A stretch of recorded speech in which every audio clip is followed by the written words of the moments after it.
I am so excited to talk with my guest today. I am joined by the 2004 Olympic all-around champion, Carly Patterson Caldwell. I got to throw in your married name now, but of course, known as the wonderful, amazing, successful gymnast, Carly Patterson. Carly, thank you so much for joining me today.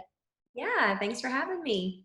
I had the pleasure of interviewing Carly once and literally was just about gymnastics, but in one interview, I could already tell that your faith is a very integral part of your life. So I really would love to just kind of hear your story about your faith, how it's grown to this point, and specifically how it played a role in your gymnastics career.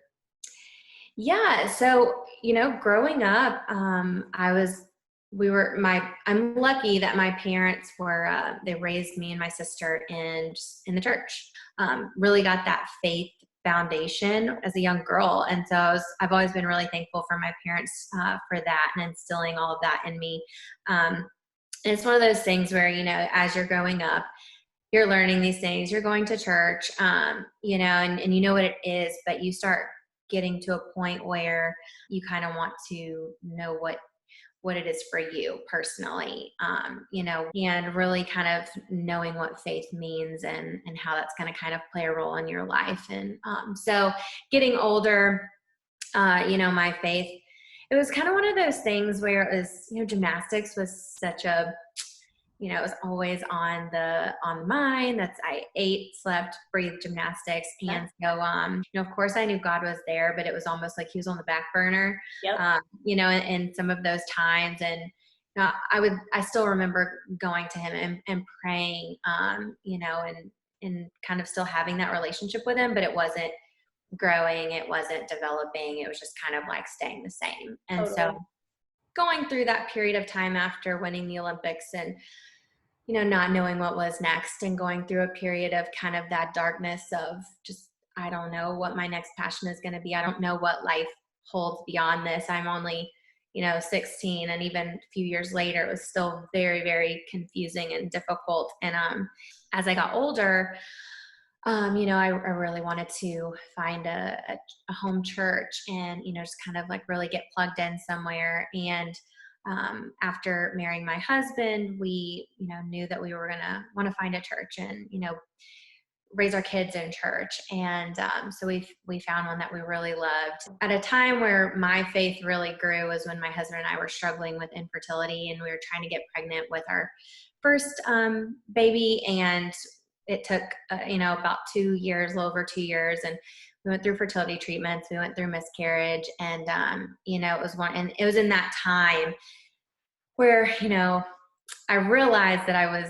not praying the right way. I was, more so getting angry at God, and more so, asking why, like, why me? Like, what do I need to do to get this baby? Like bargaining and, all these other things, instead of just going to him and just saying, like, you know what, I'm going to accept whatever path and whatever I have to go through right now, and know that you're going to walk alongside me, you're going to be with me, and whatever we have to deal with, like, you're going to help us through it, and I just wasn't there yet. And so I remember my mom telling me kind of towards the end of our journey, not knowing it was towards the end of those 2 years of trying to have a baby, but she was like, Carly, you're really angry. Like, you're mad. Like, how's a baby going to be able to grow? Like, how's something amazing going to be able to grow from you right now when you're, angry, right, and you're not in a good place mentally and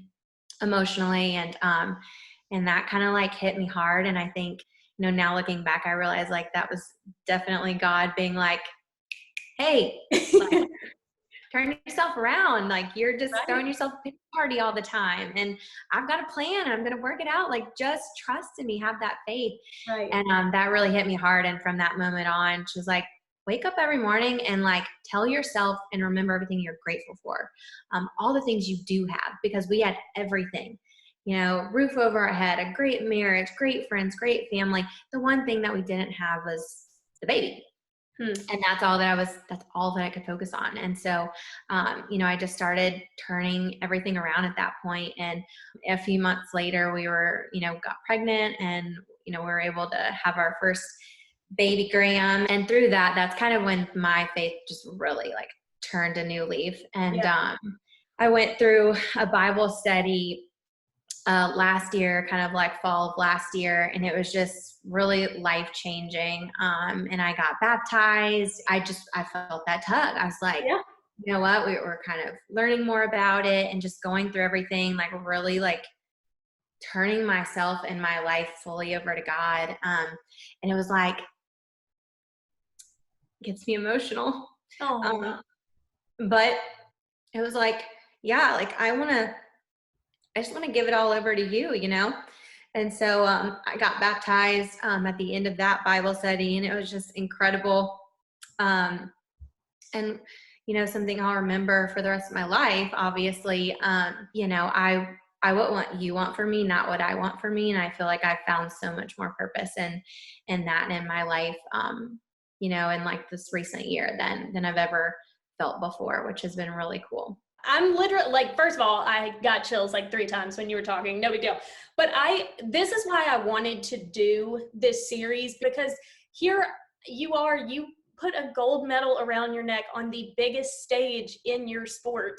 And the moments that bring you to tears are your close, intimate moments with God. You know what I mean? Like, I just think that that's such a telltale sign of where he can do the most work in you. It may not be the ones with all the glitz and glam. It may be those really raw, vulnerable moments in your room where you're just broken. That's where he can do the most work. And I think that that's such an amazing testament to his power. Well, my last one for you is just a little advice that you would give specifically to athletes, maybe even specifically gymnasts, because I know that's a sport, once again, so geared around seeking perfection, which we all know is literally impossible. And I can't imagine the pressure that you grow up in if you choose a sport like gymnastics. But even athletes in general, they set their sights on this thing and devote their lives and time to it. But what motivation or advice would you give young athletes to continue to prioritize their relationship with the Lord?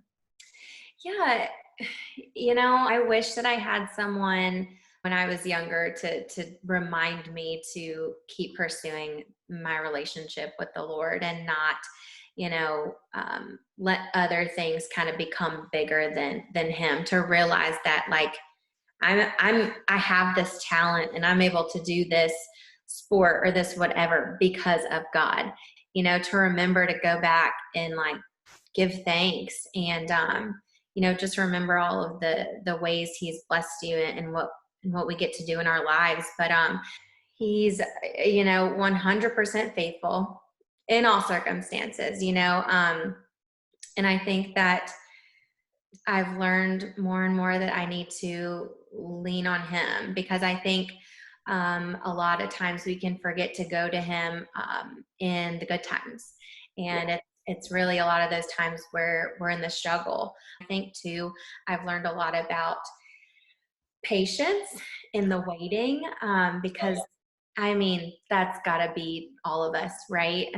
Especially in today's society where we can get everything just at the drop of a finger.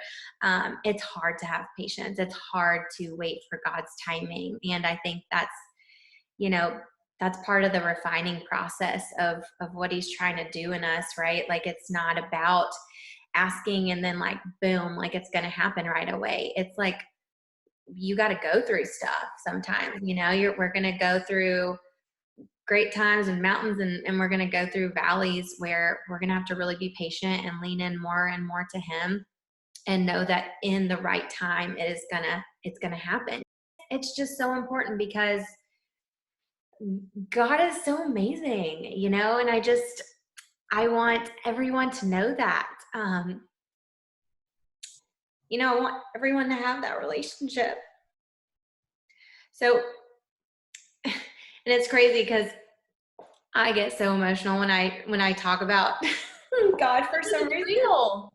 It's had this impact on you, and I think that's the best testimony. And I certainly would not be able to go through my day-to-day without my relationship with the Lord, much less be pursuing a career in sports. So I think that is phenomenal advice. Carly, you seriously are a light, and I can tell that after 2 interviews with you. So Olympics aside, you are certainly doing work for the kingdom. So thank you so much for talking with me today.